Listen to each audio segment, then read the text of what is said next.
Sa temang pagpupugay at pagkilala sa mga natatanging kaagapay sa pagtataguyod ng matatag na ugnayang PNP at pamayanan, ipinagdiwang ng Police Community Affairs and Development Group ang anibersaryo sa bulwagang Lapu-Lapu Camp Brigadier General Rafael T. Crame, Quezon City. Dumalo bilang guest of honor and speaker si Philippine Information Agency Director General Catherine Chloe S. Di Castro, kasama ang mga opisyal at personnel ng PNP, institutional partners at iba pang katuwang ng PKG sa pagsusulong sa mga programang pangkapayapaan at pangkomunidad. Pinangunahan ni Police Brigadier General Vina H. Guzman, Direktor ng PKG, ang pagdiriwang sa pamamagitan ng kanyang anniversary message, kung saan binigyang halaga ang sama-samang pagsisikap ng mga personnel, partner institutions at pagpapatatag ng ugnayan ng PNP at ng publiko. Maraming salamat po sa PKG for inviting me here. Sobrang nag-enjoy po ako. Hindi ko na-expect na isa talagang malaking komunidad na pala ito. And at the same time, congratulations po sa lahat ng mga awardees, sa lahat po ng mga binigyan ng mga recognition.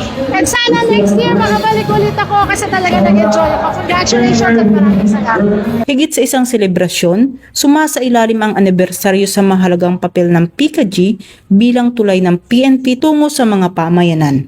Sa pamamagitan ng community engagement, public information initiative, partnerships, at iba pang programang naglalapit sa kapulisan sa mamamayan, patuloy nitong isinusulong ang isang uri ng policing na nakabatay hindi lamang sa pagpapatupad ng batas, kundi sa pakikinig, pakikipag-ugnayan at pagtugon sa pangangailangan ng publiko. Bilang pagkilala sa sama-samang ambag na ito, pinarangalan ang mga natatanging personnel, institutional partners at mga individual na naging mahalagang katuwang ng PKG sa pagpapatupad ng mga programa at gawaing pangkomunidad. Iginawa din ang mga espesyal na parangal mula sa PNP Officers Ladies Club, gayon din ang partners NGOs ng PKG, katuwang nito sa pakikipag-ugnayan sa komunidad.